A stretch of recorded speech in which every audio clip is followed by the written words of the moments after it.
जे आपले निंदे आहेत जे सांगतायत उद्धव ठाकरे आणि शिवसेना प्रमुखांचे विचार सोडले आणि हिंदुत्व सोडलं, त्याचा खुलासा या काय म्हणालात तुम्ही?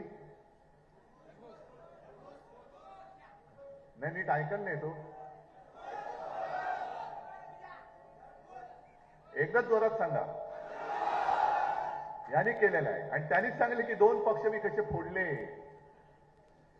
म्हणजे हा खरं म्हणजे न्यायालयात पुरावा द्यायला पाहिजे की कसा फोडला. फोडाफोडी करणारा घरफोडे बसल्या बघा इकडे, आणि या घरफोड्या बसल्यानंतर आपली घरं सुरक्षित राहतील.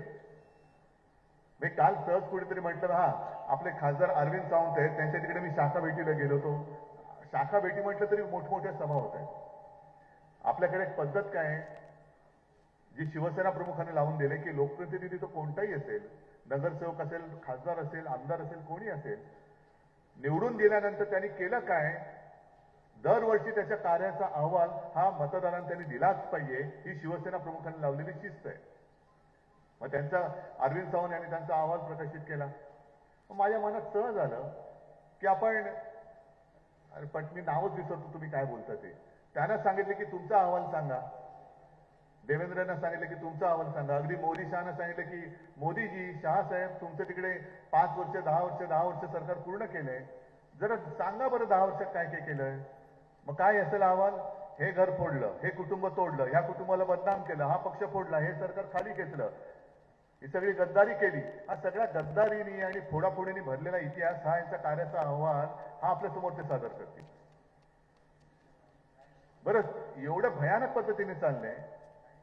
आपल्याला कसं त्यांनी वापरून घेतलं हे मी तुम्हाला सांगितलं.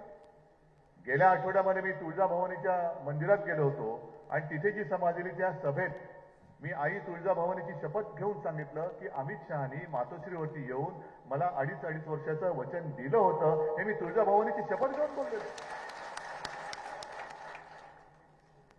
मग एवढी शपथ मी घेतल्यानंतर तरी देखील अमित शहांवरती तुमचा विश्वास बसतो.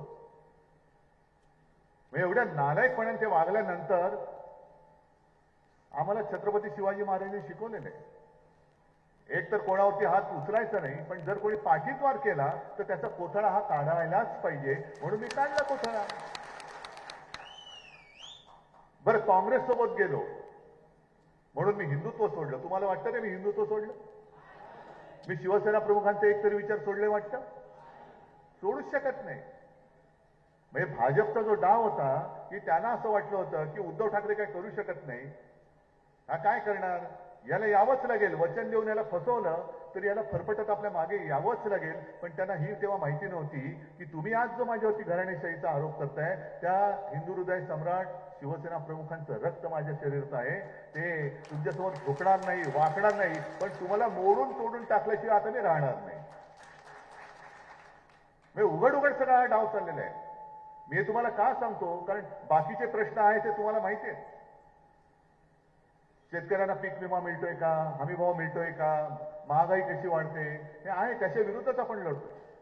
पण त्याच बरोबरीने यांचे जे काही डावपेच आहेत, कसं आपल्याला संपवलं जाते, शिवसेनेला संपवण्याचा कसा घातक प्रयत्न केलाय. ज्या वेळेला भारतीय जनता पक्षाच्या लेखी हिंदुत्वात शब्दच नव्हता, गांधीवादी समाजवाद घेऊन हे चालले होते पुढे. संपूर्ण देशात फक्त त्यांचे 2 खासदार होते. मी कालच्या सभेत बोललो, अख्ख्या देशात 2च खासदार आले होते, एक आडवाणी आणि दुसरे कोण आले होते ते. 87 सालच्या पोटनिवडणुकीत जेव्हा पहिल्या प्रथम देशात आपण ती पार्लेची पोटनिवडणूक जिंकलो, तेव्हा नंतर कळलं, अरे हे या दिशेने गेलो तर जिंकू शकतो. यांचा जो हवा गेलेला फुगा होता रबरी, त्याच्यात आपण हवा भरली म्हणून हा फुगा फुगलेला आहे आज.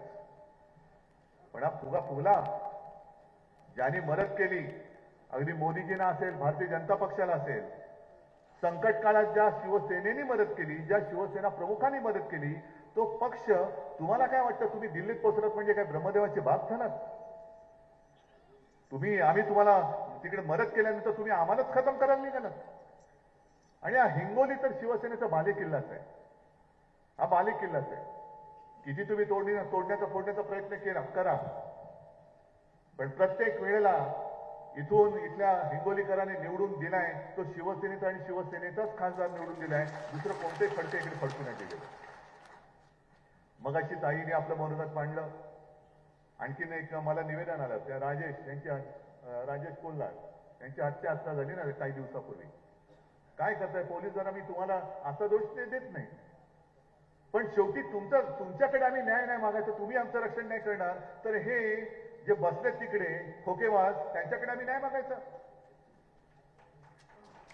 तुम्ही जर गुंडांना आवरू शकत नसाल आणि मुळामध्ये जर जनता असुरक्षित असेल तर माझ्यासमोर प्रश्न पडतोय, पोलीस तरी सुरक्षित आहेत का? पोलीस तरी सुरक्षित आहेत का?